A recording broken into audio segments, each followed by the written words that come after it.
ॐ श्रीलक्ष्मीभ्यो नमः। हिंदू धर्म में माता लक्ष्मी के अनेक रूपों की पूजा की जाती है। कोई इन्हें धन लक्ष्मी तो कोई इन्हें वैभव लक्ष्मी के रूप में पूजता है। कहते हैं कि अगर कोई व्यक्ति वैभव लक्ष्मी का व्रत पूजन हर शुक्रवार को करता है तो उसकी हर मनोकामना माता शीघ्र पूरी करती है। इस व्रत को घर का कोई भी सदस्य कर सकता है, यहाँ तक कि कोई भी पुरुष इस व्रत का पालन कर सकता है। इस व्रत को उत्तम फल देने वाला भी कहा जाता है। इस व्रत के प्रभाव से व्यक्ति की सभी मनोकामना पूर्ण होती है और माता लक्ष्मी सदैव उनकी रक्षा करती है। वैभव लक्ष्मी व्रत कथा पूजा विधि। माँ लक्ष्मी जी को श्रद्धा सहित प्रणाम करना चाहिए।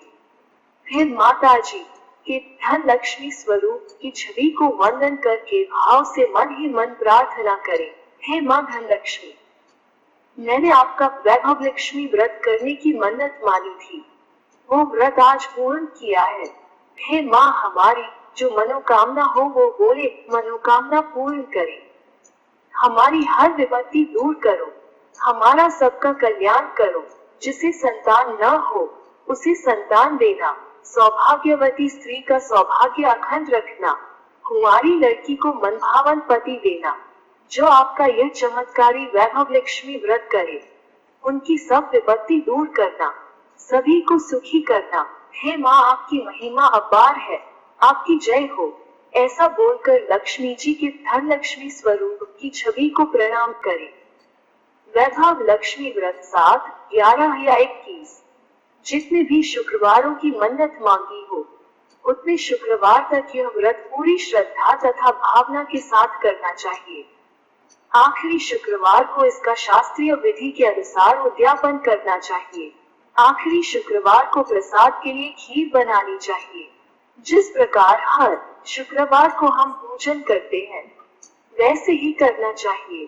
पूजन के बाद माँ के सामने एक श्रीफल फोड़े, फिर कम से कम 5 या 7 कुंवारी कन्याओं या सौभाग्यशाली स्त्रियों को कुमकुम का तिलक लगाकर सबको खीर का प्रसाद और माँ वैभव लक्ष्मी व्रत कथा की पुस्तक की एक प्रति उपहार में देनी चाहिए। वैभव लक्ष्मी व्रत की कथा के अनुसार एक समय की बात है, किसी शहर में कई लोग रहते थे। सभी अपने कामों में व्यस्त रहते थे, किसी को किसी से कोई मतलब नहीं था। भजन कीर्तन, भक्ति भाव, दया माया, परोपकार जैसे संस्कारों का अभाव हो चुका था। शहर में बुराइयां बढ़ गई थी। शराब, जुआ, रेस, व्यभिचार, चोरी, डकैती आदि बहुत से गुनाह शहर में होने लगे थे। इसके बावजूद उस शहर में कुछ अच्छे लोग भी रहते थे। इनमें शीला नामक स्त्री जो धार्मिक प्रकृति और संतोष स्वभाव वाली थी। उनका पति भी विवेकी और सुशील था। शीला और उसका पति कभी किसी की बुराई नहीं करते थे और भगवान का भजन करने में अच्छी तरह समय व्यतीत कर रहे थे। शहर के लोग उनकी गृहस्थी की सराहना करते थे। देखते ही देखते समय बदल गया। शीला के पति की अच्छी संगति बुरी में बदल गई। अब वो जल्द से जल्द करोड़पति बनने के ख्वाब देखने लगा, इसलिए वो गलत रास्ते पर चल पड़ा और फलस्वरूप उसकी हालत भिखारी जैसी हो गई। शराब, जुआ, चरस, गांजा आदि बुरी आदतों में शीला का पति फंस गया। दोस्तों के साथ उसे भी शराब, जुए की आदत में सब कुछ बर्बाद हो गया। शीला को पति के बर्ताव से बहुत दुख हुआ, किंतु वो भगवान पर भरोसा कर सब कुछ सहने लगी। वो अपना अधिकांश समय प्रभु भक्ति में बिताने लगी। अचानक एक दिन दोपहर को उनके द्वार पर किसी ने दस्तक दी। शीला ने द्वार खोला तो देखा कि एक मांझी खड़ी थी। उसके चेहरे पर अलौकिक तेज निखर रहा था। उनकी आंखों में से मानो अमृत बहा रहा था। उसका भव्य चेहरा करुणा और प्यार से छलक रहा था। उसको देखते ही शीला के मन में अपार शांति छा गई। शीला के रोम रोम में आनंद छा गया। शीला उस मांझी को आदर के साथ घर में ले आई। घर में बिठाने के लिए कुछ भी नहीं था, अतः शीला ने सकुचा कर एक फटी हुई चद्दर पर उसको बिठाया। मांझी बोली, क्यों शीला, मुझे पहचाना नहीं? हर शुक्रवार को लक्ष्मी जी के मंदिर में भजन कीर्तन के समय मैं भी वहां आती हूँ। इसके बावजूद शीला कुछ समझ नहीं पा रही थी। फिर माँ जी बोली, तुम बहुत दिनों से मंदिर नहीं आई, अतः मैं तुम्हें देखने चली आई।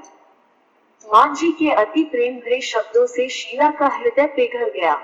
उसकी आंखों में आंसू आ गए और वो बिलख बिलख कर रोने लगी।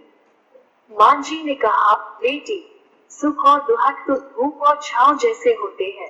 धैर्य रखो बेटी, मुझे तेरी सारी परेशानी बता।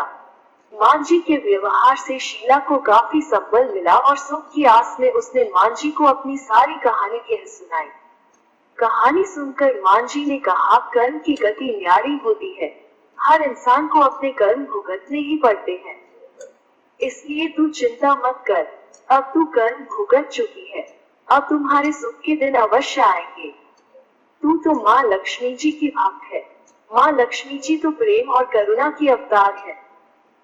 वे अपने भक्तों पर हमेशा ममता रखती है, इसलिए तू धैर्य रखकर माँ लक्ष्मी जी का व्रत कर, इससे सब कुछ ठीक हो जाएगा। शीला के पूछने पर माँ जी ने उसे व्रत की सारी विधि भी बताई। माँ जी ने कहा, बेटी, माँ लक्ष्मी जी का व्रत बहुत सरल है। उसे वरलक्ष्मी व्रत या वैभव लक्ष्मी व्रत कहा जाता है। यह व्रत करने वाले की सब मनोकामना पूर्ण होती है। वो सुख संपत्ति और यश प्राप्त करता। शीला यह सुनकर आनंदित हो गई। शीला ने संकल्प करके आंखें खोली तो सामने कोई न था। वो विस्मित हो गई कि माँ जी कहाँ गई। शीला को तत्काल यह समझते देर न लगी कि माँ जी और कोई नहीं, साक्षात लक्ष्मी जी ही थी। दूसरे दिन शुक्रवार था। सवेरे स्नान करके स्वच्छ कपड़े पहनकर शीला ने माँ जी द्वारा बताई विधि से पूरे मन से व्रत किया। आखिरी में प्रसाद वितरण हुआ। यह प्रसाद पहले पति को खिलाया। प्रसाद खाते ही पति के स्वभाव में फर्क पड़ गया। उस दिन उसने शीला को मारा नहीं, सताया भी नहीं। शीला को बहुत आनंद हुआ। उनके मन में वैभव लक्ष्मी व्रत के लिए श्रद्धा बढ़ गई। शीला ने पूर्ण श्रद्धा भक्ति से 21 शुक्रवार तक वैभव लक्ष्मी व्रत किया। 21वें शुक्रवार को माँ जी के कहे मुताबिक उद्यापन विधि करके 7 स्त्रियों को वैभव लक्ष्मी व्रत की 7 पुस्तकें उपहार में दी। फिर माताजी के धन लक्ष्मी स्वरूप की छवि को वंदन करके भाव से मन ही मन प्रार्थना करने लगी, हे माँ धनलक्ष्मी, मैंने आपका वैभव लक्ष्मी व्रत करने की मन्नत मानी थी, वो व्रत आज पूर्ण किया है। हे माँ, मेरी हर विपत्ति दूर करो, हमारा सबका कल्याण करो। जिसे संतान न हो उसे संतान देना, सौभाग्यवती स्त्री का सौभाग्य अखंड रखना, कुंवारी लड़की को मनभावन पति देना। जो आपका यह चमत्कारी वैभव लक्ष्मी व्रत करे, उनकी सब विपत्ति दूर करना, सभी को सुखी करना। हे माँ, आपकी महिमा अपार है। ऐसा बोलकर लक्ष्मी जी के धन लक्ष्मी स्वरूप की छवि को प्रणाम किया। व्रत के प्रभाव से शीला का पति अच्छा आदमी बन गया और कड़ी मेहनत करके व्यवसाय करने लगा। उसने तुरंत शीला के गिरवी रखे गहने छुड़ा लिए। घर में धन की बाढ़ सी आ गई। घर में पहले जैसी सुख शांति छा गई। वैभव लक्ष्मी व्रत का प्रभाव देखकर मोहल्ले की दूसरी स्त्रियां भी विधि पूर्वक वैभव लक्ष्मी व्रत का प्रभाव देखकर मोहल्ले की दूसरी स्त्रियां भी विधि पूर्वक वैभव लक्ष्मी व्रत करने लगी। हे माँ हमारी, जो मनोकामना हो वो पूर्ण करे।